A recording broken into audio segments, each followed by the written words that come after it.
The King's Torah, a settler rabbi, publishes the complete guide to killing Gentiles who threaten Israel, including children and babies. Are such calls harmless, or do they drive official policy and manipulate the masses? Actions that killed and injured women and children and men in their homes. Political people may say whatever they want. The problem is not political but religious. With a minute, people are becoming religiously fanatic. Reason is becoming irrelevant. They do it for religious purpose, fanatic. That former Israeli General Nehemiah Dagan, who for many years was in charge of army education, says mixing religion with military can be a dangerous mix. A common theme in religious Zionism, where serving in the army is a form of religious duty.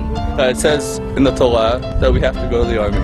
By publishing a new book in which he appears to authorize the killing of non-Jews who are accused of posing a threat to Israel. The book, called The King's Torah, contains quotations from the Talmud, a scholarly Jewish text, to which the rabbi adds his own opinions and interpretations. In a chapter entitled The Killing of Gentiles in Wartime, the rabbi writes, "In any circumstances where the presence of a Gentile causes danger to Israel, it is permitted to kill the Gentile." In addition, he says, in cases where there is a strong suspicion that someone will continue persecuting Jews, it is permissible to kill him, even if at this moment he is not actively persecuting. Months after Israel's offensive in Gaza, and the controversy continues, especially over the new role played by the army's rabbis, as seen here in a leaflet obtained by breaking the silence, distributed to combat soldiers in Gaza, which carry the logo of the military rabbinate. I will chase down my enemy and I will not return until he's destroyed, and so on.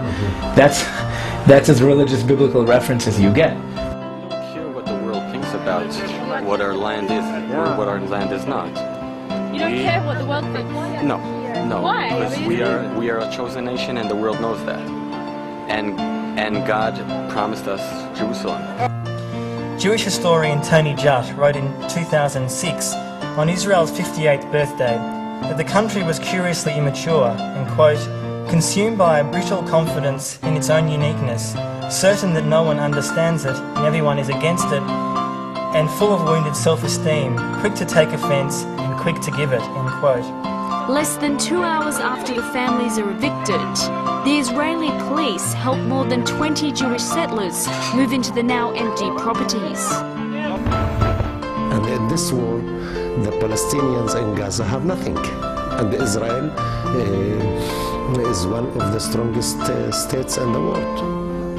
For example, instead of having a guard sitting on the wall with Gaza that will shoot at any Palestinian that comes near to the wall, they have a special something weird there that looks like, I don't know, coming from outer space. It's like a sphere. And there are a lot of surveillance cameras inside.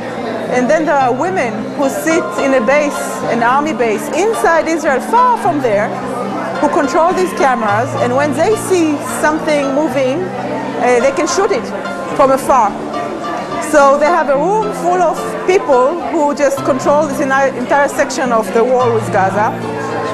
The system is called ro'ayora, which means seeing shooting in the feminine, because it's all women. And it's quite obscene if you think about it. Could you tell me this then? To us as outsiders, the David and Goliath situation that exists between you and the Palestinians, particularly in Gaza, they don't appear to have an economy. They don't appear to have a society. They don't even appear to have a way of life. And now, in the last couple of months, 80–90% of their homes are destroyed. They have no source of income. This is, I guess, why the world was shocked at the ferocity of your attack on Gaza.